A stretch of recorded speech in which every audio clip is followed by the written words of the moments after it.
On last Monday's Today programme, two basic laws of nature were rocked on their axes. First, eminent biologist Professor Brian Ford produced evidence that single cells can actually think.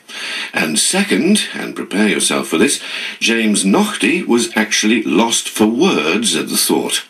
Here is that momentous encounter. I'm very concerned that we have so retreated into things like molecular biology and genetics that we no longer ever stop to look at what entire cells do. It's almost as though in music you were putting the notes on a score under the microscope without ever hearing the symphony. If you culture brain cells in the lab and you pick up the electrical signals that they make a most irritating buzzing sound at about 40 hertz. This is the first of a neuron spike, isn't it? Yes. Let's just hear it now. Right. Oh, ghastly. Now, what was it doing? Well, what the cells are doing is sending out little impulses. And we always believe, everybody knows this, that nerve cells are just transistors. They're a go or no-go gate, an on or off switch, a little binary code generating system, like a tiny transistor. Now, my view is that if amoebae are clever enough to build homes for themselves, it doesn't make sense that a neuron is only sending out no or no-go signals, on or off switch signals. So what I did was to take these standard spike recordings and to stretch them out from, you just heard about half a second to say 20 seconds.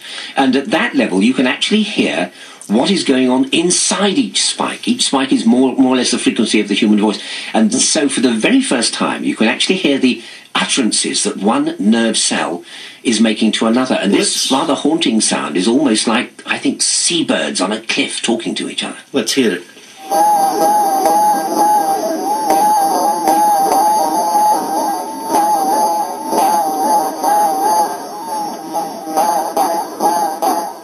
So what's going on?